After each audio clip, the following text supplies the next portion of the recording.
News. ఏపీకి ఇది big relief అనే చెప్పాలి. ఈసారి వాయుగుండం ప్రభావం రాష్ట్రంపై పెద్దగా లేదంటే పంట చేతికి వచ్చే వేళ రైతు తీవ్ర ఇబ్బందులు ఎదుర్కొనేవారు.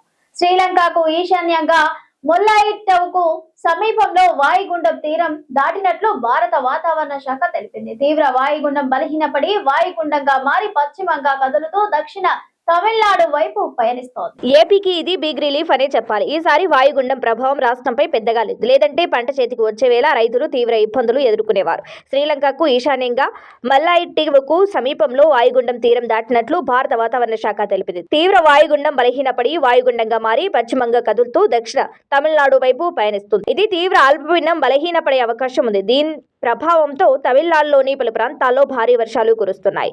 దీని ప్రభావం ఏపీపై కూడా లైట్ గా ఉంటుంది. ఆంధ్రాలోని రాయలసీమ, దక్షిణ కోస్తాకు వర్ష సూచన చేసింది అమరావతి వాతావరణ కేంద్రం. తిరుపతి, చిత్తూరు, కడప, అనంతపురం జిల్లాలో తేలికపాటి నుంచి ఓ మోస్తారు వర్షాలు కురిసే అవకాశం ఉందని వెల్లడించింది. ఇక నెల్లూరు, ప్రకాశం, బాపట్ల, గుంటూరు జిల్లాలో కూడా జల్లులు పడే అవకాశం ఉందని తెలిపింది. తెలంగాణలో ఒకటే చర్చ, 4-5 రోజులుగా అదే రచ్చ. మంత్రులు, మహిళా ఐఏఎస్ లపై వచ్చిన వార్తల చుట్టూ పెద్ద వివాదమే నడుస్తోంది. ఓసారి అధికార కాంగ్రెస్ పార్టీపై సోషల్ మీడియాలో ట్రోల్స్, కామెంట్స్ హోరెత్తుతుంటే పలువురు ప్రతిపక్ష నేతలు తమ ట్విట్టర్ అకౌంట్లలో పోస్టులు పెడుతూ సర్కార్ను ఇరకాటంలో పెట్టే ప్రయత్నం చేస్తున్నారు. ఆ ప్రచారం కాస్త ఇంతింతై వటుడింతై అన్నట్లుగా పెద్దగా మారటంతో అటు ఐఏఎస్లు, ఐపీఎస్ల సంఘాల రియాక్ట్ కావడమే కాదు, ఏకంగా తనపై వచ్చిన వార్తలపై మంత్రి కోమటిరెడ్డి కూడా స్పందించారు. దక్షిణ తెలంగాణకు చెందిన ఓ జిల్లా కలెక్టర్ పోస్టింగ్ విషయంలో ఆ జిల్లా మంత్రికి, ఆ మహిళా ఐఏఎస్ అధికారులకు మధ్య ఏదో వ్యవహారం నడిచిందని 1-2 న్యూస్ ఛానల్లో వార్తలు చక్కర్లు కొట్టాయి. ఆ వార్తలను బ్రేక్ చేసుకుని సోషల్ మీడియాలో ఎవరికి నచ్చినట్లు వాళ్ళు మహిళా అధికారుల పేర్లు పెట్టి ట్రోల్స్ చేశారు. దీంతో అధికార వర్గాల్లో తీవ్ర చర్చే జరిగింది. దీంతో ఆ మహిళా ఐఏఎస్లకు అండగా ఏకంగా ఐఏఎస్, ఐపీఎస్ అసోసియేషన్స్ రంగంలోకి దిగడం హాట్ టాపిక్ గా మారింది. మహిళా ఐఏఎస్ల ప్రతిష్టకు భంగం కలిగించేలా వార్తలు ప్రసారం చేయడాన్ని తీవ్రంగా తప్పుపడుతూ లేఖ విడుదల చేశాయి ఐఏఎస్, ఐపీఎస్ అసోసియేషన్స్. నిరాధారమైన ఆరోపణలతో వ్యక్తిత్వ హననానికి పాల్పడ్డారంటూ ఫైర్ అయ్యారు. ఇష్టారీతిగా కథనాలు అల్లడం, నిజానిజాలు తెలుసుకోకుండా వ్యక్తిగత దూషణలకు దిగడం ఏంటంటూ లేఖలో ఆగ్రహం వ్యక్తం చేశారు. కుటుంబ సమస్యలు, ఫోన్ కాల్స్ పేరుతో వచ్చిన వార్తలు అవాస్తవమని, సోషల్ మీడియాలో వైరల్ అవుతున్న వాట్సాప్ చాటింగ్ కు ఎలాంటి ఆధారాలు లేవని స్పష్టం చేశారు ఐఏఎస్, ఐపీఎస్ల అసోసియేషన్స్. అయితే ఐఏఎస్ల తరపున వాళ్ళ అసోసియేషన్సే కాదు, తనపై వచ్చిన వార్తలపై మంత్రి కోమటిరెడ్డి వెంకటరెడ్డి కూడా రియాక్ట్ అయ్యారు. మహిళా ఐఏఎస్ ఆఫీసర్లపై వచ్చిన వార్తలపై తీవ్ర ఆవేదన వ్యక్తం చేశారు మంత్రి కోమటిరెడ్డి. వ్యూస్, రేటింగ్స్ కోసం మహిళా అధికారులపై దుష్ప్రచారం చేయడం సరికాదన్నారు ఆయన. ఇంకా తనివి తీరకపోతే తనకు విషమిచ్చి చంపేయండి అంటూ భావోద్వేగానికి లోనయ్యారు. మహిళా ఐఏఎస్ అధికారులకు కుటుంబాలు ఉంటాయని, వారి ఆత్మగౌరవాన్ని దెబ్బతీయొద్దని కోరారు. ఆ 2 కలెక్టర్ల ట్రాన్స్ఫర్ తనకు ఎలాంటి సంబంధం లేదన్నారు మంత్రి. అనవసరంగా తనను మానసిక హింసకు గురి చేయొద్దని వేడుకున్నారు. మొన్న, నిన్న, ఈరోజు సోషల్ మీడియాలో 1-2 ఛానల్స్లో మహిళా అధికారుల మీద ఒక చెప్పలేని భాషలో రాయడం, అది కూడా నల్గొండ జిల్లా అధికారుల మీద అని చెప్పి ఆ జిల్లా మంత్రి మీద రాయడం, దాన్ని తీవ్రంగా ఖండించడమే కాదు, ఒక మహిళా అధికారులని ట్రాన్స్ఫర్ చేసే అధికారం ఎవరికి ఉంటుందంటే ముఖ్యమంత్రి గారు, చీఫ్ సెక్రటరీ గారు, వాళ్ళు తీసుకునే నిర్ణయం. నల్గొండలో నేను వచ్చిన తర్వాత 4 కలెక్టర్లు మారిండ్రు. ఆ కలెక్టర్ల పోస్టింగ్లో కానీ ముఖ్యమంత్రి గారు, మా జిల్లానే కాదు ఏ జిల్లాలో కూడా ముఖ్యమంత్రి గారు ఆ జిల్లా మినిస్టర్లకు ఇన్ఫార్మ్ చేయరు. తెలుగు రాష్ట్రాల్లో సంక్రాంతి సందడి మొదలైంది. పండుగ వేళ కొత్త వస్త్రాలు, బంగారం, వెండి కొనుగోలు చేస్తుంటారు. ఈ క్రమంగా బంగారం, వెండి ధరలు మధ్యతరగతి వర్గాల ప్రజలకు బిగ్ షాక్ ఇస్తున్నాయి. రోజు రోజుకు వీటి ధరలు అమాంతం పెరిగిపోతున్నాయి. తెలుగు రాష్ట్రాల్లో సంక్రాంతి పండుగ సందడి మొదలైంది. పండుగ వేళ కొత్త వస్త్రాలు, బంగారం, వెండి కొనుగోలు చేస్తుంటారు. ఈ క్రమంగా బంగారం, వెండి ధరలు మధ్యతరగతి వర్గాల ప్రజలకు బిగ్ షాక్ ఇస్తున్నాయి. రోజు రోజుకి వీటి ధరలు అమాంతం పెరుగుతున్నాయి. బంగారం ధరలు రోజు రోజుకి పెరుగుతూ సరికొత్త గరిష్లకు చేరుకుంటున్నాయి. మరోవైపు వెండి ధర కూడా అదే జోరు కొనసాగిస్తుంది. భౌగోళిక, రాజకీయ అనిశ్చితల నేపథ్యంలో పెట్టుబడిదారులు సురక్షిత ఆస్తుల వైపు మొగ్గు చూపుతుండటంతో బంగారం, వెండిపై మదుపర్లు దృష్టి సారిస్తున్నారు. మరోవైపు డాలర్తో పోల్చుకుంటే రూపాయి క్షీణించడం కూడా బంగారం, వెండి ధరల డిమాండ్ కు కారణంగా కనిపిస్తోంది. శనివారం భారీగా పెరిగిన బంగారం వెండి ధరలు ఇవాళ స్థిరంగా కొనసాగుతున్నాయి. బంగారం వెండి ధరలో ఎలాంటి మార్పు చోటు చేసుకోలేదు. మరోవైపు అంతర్జాతీయ మార్కెట్లో గోల్డ్ రేట్ భారీగా పెరిగింది. ఔన్స్ గోల్డ్ $56 పెరగా ప్రస్తుతం అక్కడ ఔన్స్ గోల్డ్ $4,509 వద్ద కొనసాగుతుంది.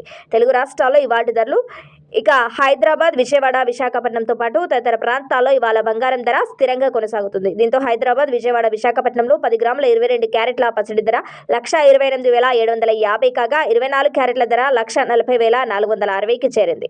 ఇక దేశంలోని పలు ప్రాంతాల్లో దేశ రాజధాని ఢిల్లీలో 22 క్యారెట్ల 10 గ్రాముల బంగారం ధర 1,28,900 కాగా 24 క్యారెట్ల ధర 1,40,610కి చేరింది. ఇక ఇవాల్టి వెండి ధరలు హైదరాబాద్, విజయవాడ, విశాఖపట్నంతో ఇవాళ వెండి ధర స్థిరంగా కొనసాగుతుంది.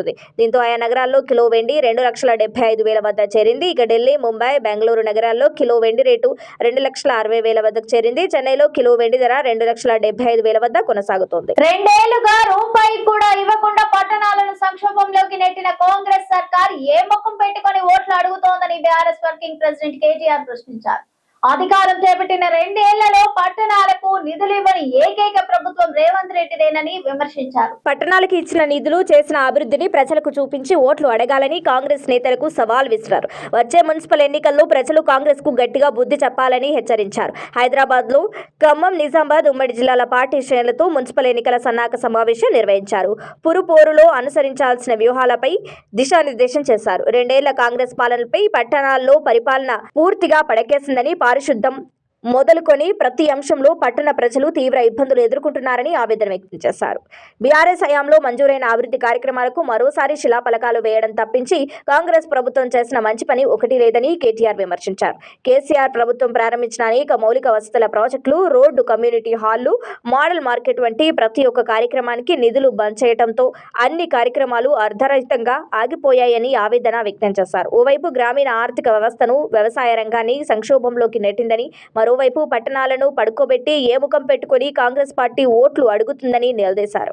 ఈ 2 సంవత్సరాల్లో ఆయా పట్టణాలకు చేసిన అభివృద్ధి కార్యక్రమాలు, ఇచ్చిన నిధులను ప్రజలకు వివరించి ఓట్లు అడగాలని కాంగ్రెస్ నేతలకు సవాల్ విసిరారు. మున్సిపల్ ఎన్నికల్లో గులాబీ శ్రేణులు కలిసికట్టుగా కొట్లాడి మంచి మెజార్టీతో విజయం సాధించాలి. పట్టణాల్లో వార్డుల వారీగా కూడా బీఆర్ఎస్ హయాంలో చేసిన అభివృద్ధి, 2 ఏళ్ల కాంగ్రెస్ పాలనలో పేరుకుపోయిన సమస్యలను ప్రజలకు వివరించాలి అన్నారు. ఇక పంచాయతీ ఎన్నికల్లో అధికార పార్టీ అరాచకాలను తట్టుకుని మంచి ఫలితాలు సాధించడం, అదే స్ఫూర్తితో మున్సిపల్ ఎన్నికల్లోనూ మెరుగైన ఫలితాలు సాధించాలి అన్నారు కేటీఆర్. మానసికంగా నన్ను ఇబ్బంది పెట్టాలనుకుంటే ఒకేసారి ఇంత విషం ఇచ్చి చంపేయండి. నా కొడుకు చనిపోయినప్పుడే నేను సగం చచ్చిపోయాను.